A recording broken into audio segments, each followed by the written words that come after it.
কক্সবাজারের উখিয়ায় রোহিঙ্গা ক্যাম্পে পৌঁছেছে পররাষ্ট্র মন্ত্রণালয় সম্পর্কিত সংসদীয় স্থায়ী কমিটির সভাপতি এ.কে আব্দুল মোমেনের নেতৃত্বে ৬ সদস্যের সংসদীয় কমিটি আজ সকাল ১০:৩০টার দিকে উখিয়ায় রোহিঙ্গা ক্যাম্প ৪ এক্সটেনশনে তাদের গাড়ির বহর প্রবেশ করে। সেখানে বিশ্ব খাদ্য সংস্থা WFP এর একটি ই-ভাউচার আউটলেট পরিদর্শন করে প্রতিনিধি দলের সদস্যরা রোহিঙ্গাদের রেশন এবং বিভিন্ন বিষয় নিয়ে কথা বলেন।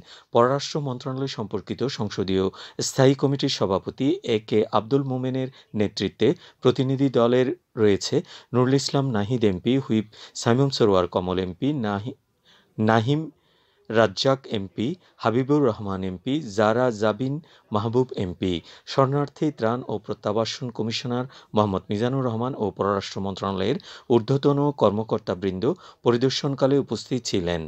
দিনব্যাপী এই পরিদর্শনে সংসদীয় কমিটির আরও কয়েকটি রোহিঙ্গা ক্যাম্প ট্রানজিট পয়েন্ট পরিদর্শন করবেন। বিকেলে কক্সবাজারের শরণার্থী ত্রাণ ও প্রত্যাবাসন কমিশনারের কার্যালয়ে সরকারি বেসরকারি বিভিন্ন প্রতিষ্ঠান ও সংস্থার কর্মকর্তাদের সাথে মতবিনিময় করবেন। এতে সীমান্ত পরিস্থিতি, মিয়ানমারের সাথে বাংলাদেশের সম্পর্কসহ বিভিন্ন গুরুত্বপূর্ণ বিষয়ে আলোচনা অনুষ্ঠিত হবে।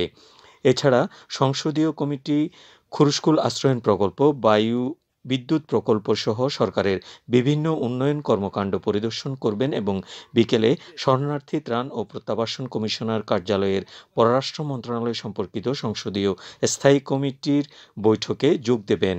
বৈঠকে পররাষ্ট্রমন্ত্রী ড. হাসান মাহমুদ উপস্থিত থাকবেন।